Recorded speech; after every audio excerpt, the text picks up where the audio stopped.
দর্শক, যখন একজন বড় মাপের রাজনৈতিক নেতা অসুস্থ হন তখন সেটা শুধু চিকিৎসার বিষয় থাকে না, পরিণত হয় জাতীয় আগ্রহের কেন্দ্রে। বিএনপির চেয়ারপারসন বেগম খালেদা জিয়ার ক্ষেত্রেও তাই হয়েছে। রাত পোহালি খবর আসার কথা ছিল কাতার সরকার এয়ার অ্যাম্বুলেন্স যোগে তিনি পৌঁছে গেছেন লন্ডনের বিশেষায়িত হাসপাতালে, কিন্তু মাঝরাতে একটা শব্দ এসে সব থমকে দিল। দর্শক, মায়ের চেয়ে মাসির দরদ বেশি, এই ব্যাপারটা আমাদের সমাজে বহুভাবে আমরা লক্ষ্য করি। আমরা যদি একটু ইতিহাসের পাতায় যাই, বঙ্গবন্ধুর বাবা মারা গেলেন, সেই সময় বাবা মারা যাওয়ার পরে বঙ্গবন্ধু যতটা না কান্নাকাটি করেছেন তার চাইতে শতগুণ বেশি উথাল পাথাল কান্নাকাটি করেছিলেন মুস্তাক। মুস্তাক এমন কান্নাকাটি করেছিলেন যেন মনে হচ্ছিল যে কান্নাকাটি করতে গড়াগড়ি পেয়ে বঙ্গবন্ধুর বাবার কবরে পড়ে যাবে। সেই সময় বঙ্গবন্ধু তাকে বলেছিলেন, থামানোর জন্য বলেছিলেন যে মুস্তাক থাম থাম, আর কাঁদিস না, বাপ তো তোর মরেনি, বাপ মরছে আমার।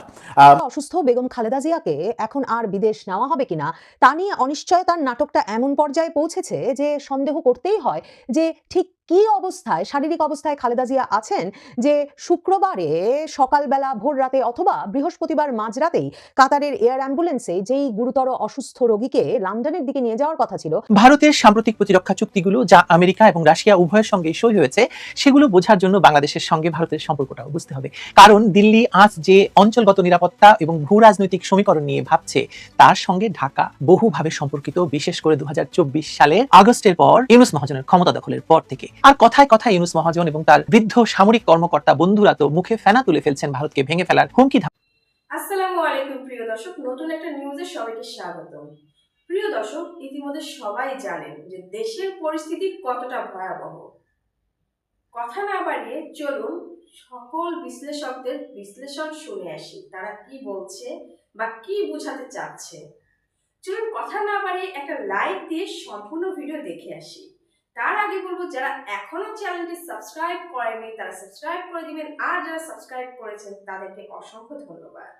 কাতার এবং চিকিৎসক মন্ডলী তারা যখন দেখেছেন খালেদা জিয়াকে আসলে নিয়ে যাওয়ার উপায় নাই বা রওনা করে দেওয়ার কোনো উপায় নাই লন্ডনে, তখন কাতারের এয়ার অ্যাম্বুলেন্স আসা বিলম্বিত হয়েছে। কারণ এগুলোর তো একটা নিয়ম কানুন আছে, মানে খালেদা জিয়া একেবারে শয্যাশায়ী বটে, তিনি হয়তো বা ভেন্টিলেশনে লাইফ সাপোর্টে আছেন বটে, কিন্তু তাকে তো একটা ইমিগ্রেশন পার হয়ে নিয়ম কানুনের মধ্য দিয়ে এক দেশ থেকে আরেক দেশে রওনা হতে হবে। বাংলাদেশে হয়তো তাকে কেউ আটকাবে না, তিনি যেই শারীরিক অবস্থাতেই যে কোনো বিমানে উঠুন না কেন, কিন্তু যেই দেশে তিনি ঢুকতে যাবেন সেই দেশের যেমন একটা দায়িত্ব আছে, ঠিক তেমনি যারা তাকে পরিবহন করবেন তাদের তো। অসুস্থ বেগম খালেদা জিয়াকে এখন আর বিদেশ নেওয়া হবে কিনা তা নিয়ে অনিশ্চয়তার নাটকটা এমন পর্যায়ে পৌঁছেছে যে সন্দেহ করতেই হয় যে ঠিক কি অবস্থায়, শারীরিক অবস্থায় খালেদা জিয়া আছেন যে শুক্রবারে সকালবেলা ভোর রাতে অথবা বৃহস্পতিবার মাঝরাতেই কাতারের এয়ার অ্যাম্বুলেন্সে যেই গুরুতর অসুস্থ রোগীকে লন্ডনের দিকে নিয়ে যাওয়ার কথা ছিল, এখন বিএনপির তরফে বলা হচ্ছে এটা বিলম্বিত হতে হতে রোববার পর্যন্ত গড়াতে পারে।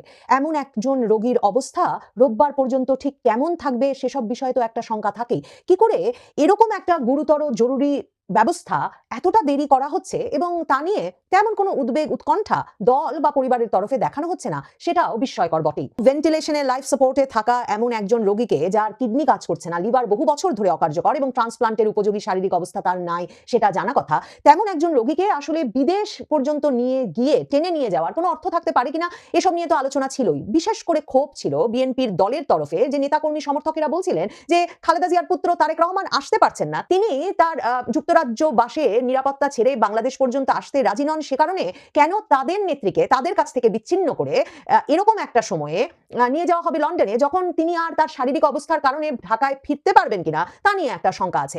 এসব যখন তর্ক বিতর্ক চলছিল তখন সকলকে বিস্মিত করে বোঝা যাচ্ছিল অবশ্য যে তারেক রহমান এবং জুবাইদা রহমান, যারা কিনা এই পুরো চিকিৎসা ব্যবস্থা সমন্বয় করছেন বলে খালেদা জিয়ার চিকিৎসক এজেডএম জাহিদ হাসান জানাচ্ছিলেন, তারেক রহমানের উপদেষ্টা মাহাদি আমিন বারবার সংবাদপত্রকে এ খবর ফেসবুক স্ট্যাটাস দিয়ে জানাচ্ছিলেন যে পুরোটাই তত্ত্বাবধান করছেন লন্ডনে বসে ডাক্তার জুবাইদা রহমান আর তারেক রহমান, এবং তারা চীন, যুক্তরাষ্ট্র, যুক্তরাজ্য সব দেশের চিকিৎসকদের সঙ্গে মিলিয়ে চিকিৎসার ব্যবস্থাটা করছেন। তারা যে চেষ্টাটা অব্যাহত রেখেছেন যে কোনো ভাবে মাকে লন্ডন নিয়ে যাওয়া, আর দলের দিক থেকে যে একটা প্রতিরোধ আছে সেটা বোঝা যাচ্ছিল, মানে সেটা বুঝতে খুব অসুবিধা হচ্ছিল না, প্রতিরোধ কিংবা একটা যুক্তিসঙ্গত শঙ্কা, এবং চিকিৎসকেরা রাজি হচ্ছিলেন না খুব স্বাভাবিকভাবে এরকম একটা অবস্থায় এতটা দূরের পথ খালেদা জিয়াকে বা কোনো রোগীকে আসলে টেনে নিয়ে যাওয়ার বিষয়ে। সর্বশেষ বুধবার তারেক রহমান, জুবাইদা রহমান ব্রিটেন থেকে ডাক্তার পাঠান এবং তখনও দলের তরফে বলা হয় তারেক রহমান লক্ষ্য রাখছেন যদি ডাক্তাররা বলেন, চিকিৎসকেরা বলেন, ব্রিটিশ চিকিৎসকেরা বলেন যে কিছুতেই খালেদা জিয়াকে নেওয়া যাবে না লন্ডনে, তাহলে তারেক রহমান দেশে ফিরবেন। বৃহস্পতিবার খালেদা জিয়ার চিকিৎসকেরা ঘোষণা দেন যে তার খালেদা জিয়ার বিদেশ যাত্রার মতো শারীরিক অবস্থা আছে, এবং আমাদেরকে জানানো হয়, সংবাদ মাধ্যমে খবর দেওয়া হয় যে বৃহস্পতিবার মধ্যরাতেই কিংবা শুক্রবার ভোর রাতে খালেদা জিয়া রওনা হয়ে যাবেন। বিএনপির তরফে 14 জনের সফর সঙ্গীর একটা তালিকা দেওয়া হয়, সেখানে তার এসএসএফ যেমন আছেন, চিকিৎসকেরা আছেন, তার দুজন ব্যক্তিগত সহকারী ফাতেমা এবং রূপা আছেন, আর আছেন ছোট ছেলের বউ আরাফাত রহমান কোকর স্ত্রী শর্মিলা রহমান সিথি। এই সফর সঙ্গী দল নিয়ে তার কাতার রওনা হওয়ার কথা, কিন্তু জানা যায় জুবাইদা রহমান তখন লন্ডন থেকে রওনা হওয়ার কথা ঘোষণা করেন এবং সেটা বিবিসি বাংলায় খবর হয় তারেক রহমানের উপদেষ্টা মাহাদি আমিনের মাধ্যমে। মির্জা ফখরুল ইসলাম আলমগীরের এ সম্পর্কে কোনো ধারণা ছিল না। তাকে সাংবাদিকরা জিজ্ঞেস করে ধমক খান যে কোথা থেকে মিডিয়া এসব খবর পায়, এসব প্রশ্নের উত্তর একমাত্র আল্লাহ দিতে পারবে। জুবাইদা রহমানের আসবার কোনো সম্ভাবনা মির্জা ফখরুল ইসলাম আলমগীর জানতেন না। জুবাইদা রহমান এসে নামেন শুক্রবার দিন, তিনি কাতারের এয়ার অ্যাম্বুলেন্সে করে নিয়ে যাবেন খালেদা জিয়াকে, সেটা ছিল খবর। সাথে সাথে খবর উল্টে পাল্টে যায়। এখন জানা যাচ্ছে কাতারের এয়ার অ্যাম্বুলেন্সে মানে যান্ত্রিক ত্রুটি দেখা দিয়েছে, কাজে কাতার এয়ার অ্যাম্বুলেন্স পাঠাতে পাঠাতে শনিবার হয়ে যাবে। ভাবতে পারেন যে কাতারের মতো একটা দেশ জানে এতটা গুরুতর অসুস্থ একজন রোগীকে নিতে বাংলাদেশের তরফে তাদের কাছে অনুরোধ জানানো হয়েছে, আর এখন নাকি তারা বলছে যে শনিবার যদি টেকনিক্যাল, এবং মির্জা ফখরুল ইসলাম আলমগীর খালেদা জিয়ার জন্য নয়াপল্টনের অফিসের সামনে দোয়া অনুষ্ঠান শেষে বলেন যে যদি যান্ত্রিক ত্রুটি সারে শনিবার, তাহলে শনিবার সেই এয়ার অ্যাম্বুলেন্স আসবে এবং তাহলে রোববার খালেদা জিয়া রওনা হতে পারবেন। এখন কতগুলো যদি এসে ভিড় করেছে এখানে ভাবুন। তারেক রহমানের দিক থেকে জানানো হচ্ছিল, তার উপদেষ্টা মাহাদি আমিন ফেসবুকে জানাচ্ছিলেন যে জুবাইদা রহমান আর তারেক রহমান এই এয়ার অ্যাম্বুলেন্স আনারও ব্যবস্থা করছেন। কাতারের আমিরের সঙ্গে নাকি যোগাযোগ করছেন তারেক রহমান এবং কাতারের আমির এই এয়ার অ্যাম্বুলেন্স পাঠাচ্ছে, কিন্তু এয়ার অ্যাম্বুলেন্স আসলে এরকম ফোনে আসে না। মির্জা ফখরুল ইসলাম আলমগীর চিঠি লিখেছিলেন 29 তারিখে কাতারের রাষ্ট্রদূতকে, ঢাকায় নিযুক্ত রাষ্ট্রদূতকে এই অনুরোধ জানাতে বিএনপির তরফ থেকে, এবং তারপর পররাষ্ট্র মন্ত্রণালয়ের তরফে সরাসরি কাতারকে চিঠি লেখা হয় যে এরকম একটি এয়ার অ্যাম্বুলেন্সের যাতে তারা ব্যবস্থা করে দেন, যেরকম ব্যবস্থা তারা জানুয়ারি মাসেও করেছিলেন। এখন সন্দেহের উদ্রেক হয় যে পররাষ্ট্র মন্ত্রণালয়ের ওই অনুরোধে রাজি হয়েছে কাতার, এবং সেই অনুরোধ অনুযায়ী তাদের পাঠানোর কথা ছিল বৃহস্পতিবারে এয়ার অ্যাম্বুলেন্স, যাতে বৃহস্পতিবার মাঝরাতে বা শুক্রবারে খালেদা জিয়া রওনা হতে পারেন জরুরি চিকিৎসার জন্য লন্ডনে। কিন্তু এখন যে কাতার আর এয়ার অ্যাম্বুলেন্স পাঠাচ্ছে না, তার মানে কি এই যে কাতার তার এয়ার অ্যাম্বুলেন্সের সাথেও তো চিকিৎসক আসার কথা, চিকিৎসা সরঞ্জামাদি আসার কথা, এবং ডাক্তারের রিপোর্ট দেখার পরেই কিন্তু এয়ার অ্যাম্বুলেন্স ঠিক করে একটি পরিবহন ব্যবস্থা ঠিক করে যে এই রোগী তারা নেবেন কি নেবেন না। তার মানে কি, মানে একরকম যখন জোরাজোরি করে খালেদা জিয়ার পরিবারের এক অংশ মানে তারেক রহমান আর জুবাইদা রহমান লন্ডনে জোর করে খালেদা জিয়াকে নিয়ে যেতে চান যাতে তাদের মুখ রক্ষা হয়, যে ছেলে আসেন নাই কিন্তু মাই গেছেন জরুরি চিকিৎসার জন্য সেখানে। এখন কাতার আসলে দেখছে এই রোগী এয়ার অ্যাম্বুলেন্সে ওঠানোর উপযুক্ত না। মির্জা ফখরুল ইসলাম আলমগীর শুধু যে বলেছেন যে কাতার টেকনিক্যাল ত্রুটি সারিয়ে যদি পারে শনিবার পাঠাবে, তাহলে রবিবার ম্যাডাম উঠবেন, যদি ম্যাডামের শরীর ভালো থাকে সেদিন, সেটাই শুধু বলেছেন তাই কিন্তু নয়।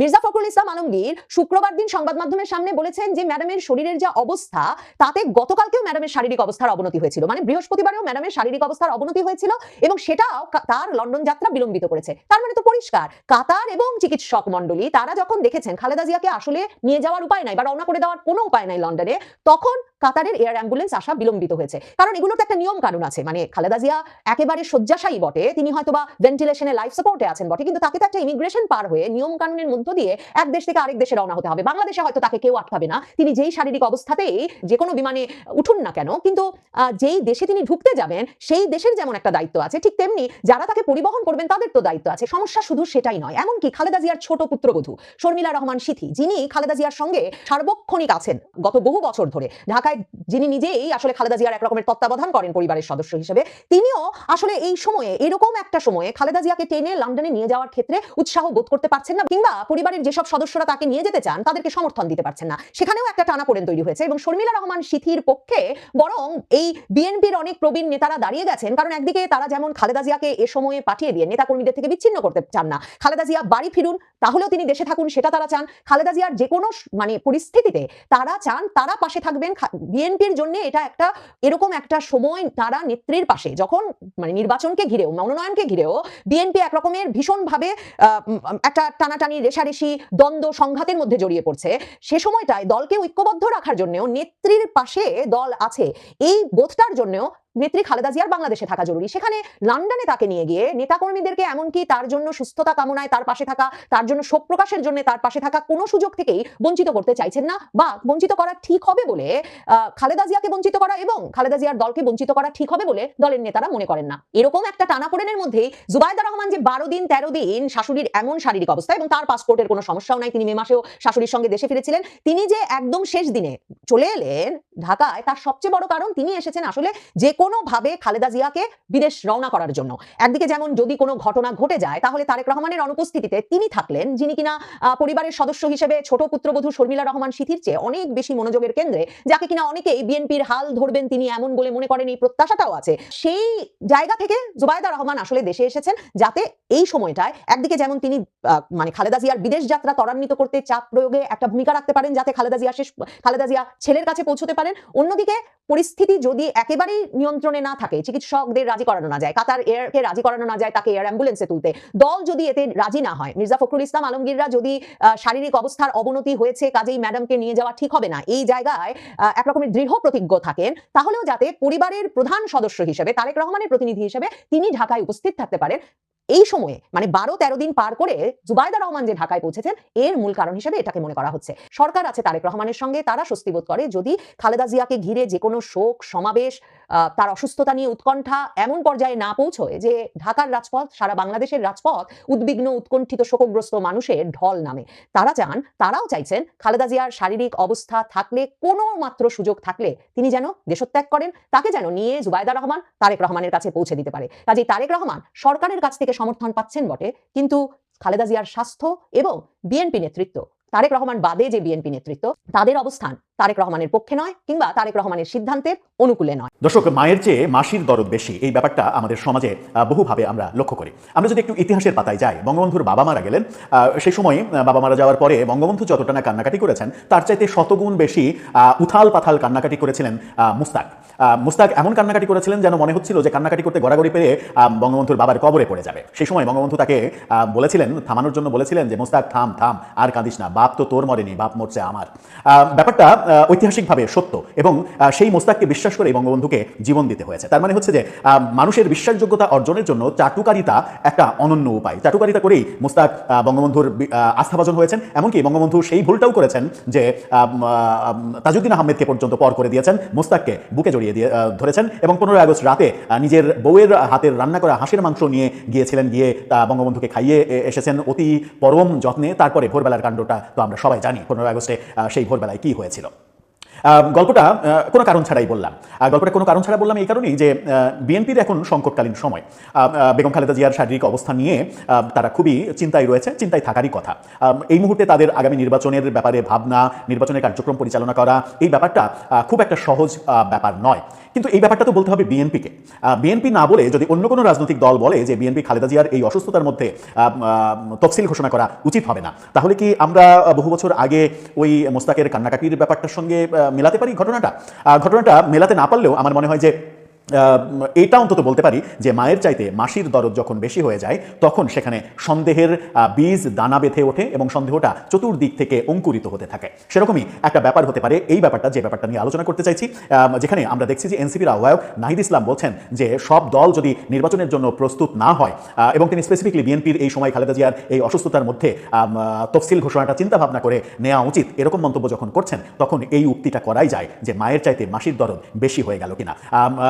খালেদা জিয়ার অসুস্থতার জন্য নির্বাচন করতে পারবে কি পারবে না, এই বয়ানটা তো বিএনপিকে দিতে হবে। অন্য কেউ যখন দেবে তখন মনে হওয়ার কিন্তু স্কোপ থাকে যে খালেদা জিয়ার অসুস্থতাকে কেন্দ্র করে অন্য কেউ এর সুবিধা আদায় করে নেয়ার প্ল্যান করছে কিনা। কারণ রাজনীতিতে সবকিছু সম্ভব। বাংলাদেশের রাজনৈতিক ইতিহাস যদি আমরা গবেষণা করি, তাহলে আমরা দেখেছি যে বাংলাদেশের রাজনীতিতে অন্তত শেষ কথা বলে কিছু নেই। চলুন একটু জেনে দেখি যে নাহিদ ইসলাম নির্বাচন পেছানোর জন্য কিংবা তফসিল পেছানোর জন্য কি কথা বলছেন।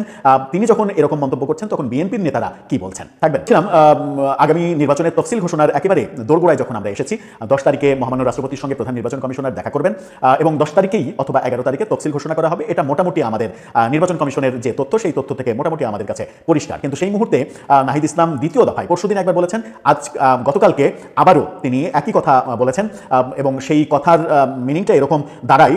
আপনারা যদি আজকের পত্রিকার শিরোনামটা দেখে নেন, তাহলে হয়তো একটু বুঝতে পারবেন। সেখানে বলা হচ্ছে সব দল রাজনৈতিকভাবে প্রস্তুত হওয়ার পর তফসিল হোক। নাহিদ ইসলাম বিস্তারিত খবরে তিনি কি বলছেন, সব রাজনৈতিক দল রাজনৈতিকভাবে প্রস্তুত হওয়ার পর ত্রয়োদশ জাতীয় সংসদ নির্বাচনের তফসিল ঘোষণা করা উচিত বলে মনে করেন এনসিপির আহ্বায়ক। একটি গুরুত্বপূর্ণ রাজনৈতিক দলের, তিনি এই কথা বলেছেন যে একটি গুরুত্বপূর্ণ রাজনৈতিক দলের মূল ব্যক্তির সুস্থতার ব্যাপার আছে। তার মানে বিএনপির মূল ব্যক্তি বেগম খালেদা জিয়া, তার সুস্থতার ব্যাপার আছে। আমরা চাই সব রাজনৈতিক দল রাজনৈতিকভাবে প্রস্তুত হওয়ার পর তফসিল হোক। বিএনপির নেত্রী বেগম খালেদা জিয়া অসুস্থতার জন্য বিএনপি নির্বাচন করতে পারবে কি পারবে না, এটা বলার জন্য কি আপনাকে দায়িত্ব দেওয়া হয়েছে বিএনপি থেকে? এটা বলবে তো বিএনপি। তারা গত পরশুদিন নির্বাচন কমিশনের সঙ্গে সাক্ষাৎ করে তারা বলেছেন যে কোনো ধরনের কোনো সংশয় নেই নির্বাচনে অংশগ্রহণ করার ক্ষেত্রে। আমরা গতকালকে রুহুল কবির রিজভীকে বলতে দেখেছি যে বড় ধরনের কোনো ঘটনা যদি না ঘটে তাহলে ফেব্রুয়ারিতে নির্বাচনের ব্যাপারে বিএনপির কোনো সমস্যা নেই। যখন বিএনপি নেতারা বলছেন এই কথা, আবার সবথেকে গুরুত্বপূর্ণ কথাটা গতকালকে আমির খসরু মাহমুদ চৌধুরী বলেছেন। তিনি বলেছেন, তার শিরোনামটা তাকে নিয়ে ইত্তেফাকের শিরোনামটা দেখে নিতে পারেন, সেখানে তিনি বলছেন বেগম খালেদা জিয়ার অসুস্থতার সঙ্গে নির্বাচনের কোনো সম্পর্ক নেই। আমির খসরু মাহমুদ চৌধুরী স্পষ্ট করে দিয়েছেন গতকালকেই যে বেগম খালেদা জিয়ার অসুস্থতার সঙ্গে নির্বাচনের কোনো সম্পর্ক নেই। সেখানে নাহিদ ইসলাম বলছেন যে একটি প্রধান দলের প্রধান ব্যক্তির অসুস্থতার ব্যাপারটাও আমাদের ভাবতে হবে তফসিল ঘোষণার ক্ষেত্রে। তার মানে কি যে কোনো মূল্যে নির্বাচনটা পিছিয়ে নেওয়া যায় কিনা সেই চেষ্টা কি এখনো অব্যাহত আছে? তা না হলে বিএনপির ভাবনা কেন এনসিপি ভাববে? এমনও না যে বিএনপি এনসিপি রাজনৈতিকভাবে জোট হয়েছে, তারা একসাথে যুগপৎ আন্দোলনের একটা জোট হিসেবে কাজ করছে, আগামী নির্বাচন তারা একসাথে করবে বলে ঘোষণা দিয়েছে। তখন না হতে পারে যে জোটের কথা তিনি ভাবছেন যে তাদের জোটের মধ্যে আলোচনা হয়েছে, সেই আলোচনার ব্যাপারটা বিএনপি নেতারা বলার অবসর পাচ্ছেন না, তিনি বলে দিলেন। ব্যাপারটা তো তাও নয়, তাহলে তিনি বলছেন কেন? রাজধানীর একটি হোটেলে এনসিপি আয়োজিত নীতি নির্ধারণ বিষয়ক আলোচনা অনুষ্ঠানে তিনি এমন কথা বলেছেন। নাহিদ ইসলাম বলছেন, আমরা বলেছি নির্বাচন কমিশন যাতে সকল রাজনৈতিক দলকে ঐক্যবদ্ধ করে নির্বাচন যাত্রাটা শুরু করে। সকল রাজনৈতিক দল মানে আপনি কি বোঝাতে চাইছেন? সকল রাজনৈতিক দল মানে জুলাই সনদে যে 20টা রাজনৈতিক দল 21টা রাজনৈতিক দল স্বাক্ষর করেছে এবং আপনারা স্বাক্ষর করলে 22টা, এই 22টা রাজনৈতিক দলই সকল দল, নাকি আরও যে 33টা রাজনৈতিক দল নিবন্ধিত রাজনৈতিক দল আছে তাদের কথাও বলছেন? গতকালকে প্রেস সেক্রেটারি শফিকুল আলম তিনি জানিয়েছেন যে জাতীয় পার্টি 14 দল সবাই নির্বাচনে অংশগ্রহণ করতে পারবে, কিন্তু এনসিপির পক্ষ থেকে তো স্পষ্ট দাবি করা হচ্ছে জাতীয় পার্টিকে কোনোভাবে নির্বাচন করতে দেওয়া যাবে না, 14 দলকেও নির্বাচন করতে দেওয়া যাবে না, সবাই ফ্যাসিস্টের দোষর। তো ফ্যাসিস্টের দোষর হিসেবে বাকি 33টা দলকেই মাইনাস করে কি বলছেন যে এই 22টা দলই সব দল, এবং সেই বলার যে কর্তৃপক্ষ আপনি কিনা, কিংবা এখতিয়ার বিএনপির কথা আপনার বলার এখতিয়ার আছে কিনা, সেটা একটা বড় প্রশ্ন হয়ে দাঁড়াবে। কোনো বিশেষ রাজনৈতিক দলের জন্য আমাদের এই নির্বাচন প্রক্রিয়া যেন থেমে না যায়। তাদের নেত্রী অসুস্থ, সে বিষয়ে আমাদের সহানুভূতি রয়েছে, আমরা সেই বিষয়টি বিবেচনা করতে বলেছি, কিন্তু নির্বাচনের সময়ই হবে এই আশাও আমরা করি। আসন্ন জাতীয় নির্বাচন নিয়ে এনসিপি কোনো দলের সঙ্গে প্রকাশ্যে অপ্রকাশ্যে সমঝোতায় যায়নি এমনটাও বলেছেন। সমঝোতায় যাওয়া সম্ভব হচ্ছে না, এটা আমরা দেখছি। 5-6টা দল নিয়ে যখন জোট গঠনের ব্যাপারটাও ভেস্তে যায়, এবি পার্টির মতো দলগুলোকে নিয়েও যখন জোট গঠনের প্রক্রিয়াটা সফল হয় না, তখন বিএনপির সঙ্গে জোট গঠন কিংবা আমরা গত পরশুদিনও দেখেছি যে সার্জিস আলম বলেছেন যে বিএনপি কিংবা জামাতের সঙ্গে ঐক্য প্রক্রিয়ার ব্যাপারে এখনই বলা যাচ্ছে না, ঐক্য প্রক্রিয়া হতেও পারে, মানে এখনো শেষ মুহূর্তে হতেই পারে। রাজনীতিতে তো শেষ কথা বলে কিছু নেই, বাংলাদেশের রাজনীতিতে আরো বিশেষ করে। সুতরাং এই ব্যাপারটা নিশ্চিত করেই একটা বড় ভাবনার ব্যাপার। কিন্তু সব মিলিয়ে গত কয়েক মাস ধরে যে আলোচনাটা সব থেকে বেশি গুরুত্বপূর্ণ আলোচনা ছিল যে বিএনপি দ্রুত নির্বাচন চায়, কিন্তু এনসিপি জামাত ইসলাম তারা দ্রুত নির্বাচন চায় না, নির্বাচন যেন পিছিয়ে যায় সেই চেষ্টাই তাদের মধ্যে রয়েছে। এই যে বিএনপির নেত্রীর অসুস্থতা, এই প্রসঙ্গটা তুলে নির্বাচন কমিশনকে একটা বার্তা দেয়া যে একটা বড় দলের প্রধান ব্যক্তি অসুস্থ, সেই ব্যাপারটা মাথায় রাখতে হবে, সেই ব্যাপারটা মাথায় রাখার কথা তো বলবে বিএনপি নেতা আমির খসরু মাহমুদ চৌধুরী স্পষ্ট বলছেন যে বেগম খালেদা জিয়ার অসুস্থতার সঙ্গে নির্বাচনের কোনো সম্পর্ক নেই। তখন এনসিপি নেতা ঠিক সেই সময় এনসিপি নেতা বলছেন যে এটা আমাদের ভাবতে হবে, মানে মায়ের চাইতে মাসির দরদ বেশি, ব্যাপারটা সেরকমই হয়ে যায়। সেরকমটা যখন হয়ে যায় তখন ব্যাপারটা খুব একটা ভালো দেখায় না এবং ব্যাপারটা সন্দেহের বাইরেও আসলে রাখা যায় না। দর্শক, আপনার কি মনে হয় নির্বাচনটা যে কোনো মূল্যে পিছিয়ে যাক, এটা কি এখনো চাওয়া হচ্ছে? এবং সেই চাওয়ার পেছনে মূল উদ্দেশ্যটা কি থাকতে পারে? আমরা যখন গণতান্ত্রিক পরিবেশে ফিরতে চাচ্ছি, নির্বাচিত সরকারের কাছে যেতে চাচ্ছি, এই সরকার আইন শৃঙ্খলা পরিস্থিতি সহ নানা বিষয়ে একটা তালগোল পাকিয়ে ফেলেছে, তারা যখন ব্যর্থতার দিকে যাচ্ছে, তখন আমরা মনে করছি যে নির্বাচিত একটা সরকার আসলে সেই লাগামটা তারা টেনে ধরতে পারবে। ঠিক সেই সময়ই নির্বাচনটাকে দীর্ঘায়িত করাটা কি আমরা আরো খারাপ পরিস্থিতির দিকে চলে যাব, সেরকম চলে যেন যায় এবং তার প্রেক্ষাপটে কারো একটা লাভ হবে এবং নির্বাচনের মাধ্যমে যারা ক্ষমতায় যেতে পারবে না বলে নিশ্চিত, তারা নির্বাচনটা পিছিয়ে দিলে এখন যেমন ক্ষমতাটা উপভোগ করা যাচ্ছে, সেরকম ক্ষমতাটা আর উপভোগ করা যাবে না, সেরকম ব্যাপারগুলোই কি আসলে বিবেচনা করা হচ্ছে? আপনার মতামত জানিয়ে লিখতে পারেন। প্রিয় দর্শক, ভিডিওটি দেখে কি জানলেন বুঝলেন অবশ্যই আপনাদের মূল্যবান মতামত কমেন্ট বক্সে জানিয়ে দিবেন। পারলে ভিডিওটি শেয়ার করে সবাইকে দেখার সুযোগ করে দিবেন। ধন্যবাদ।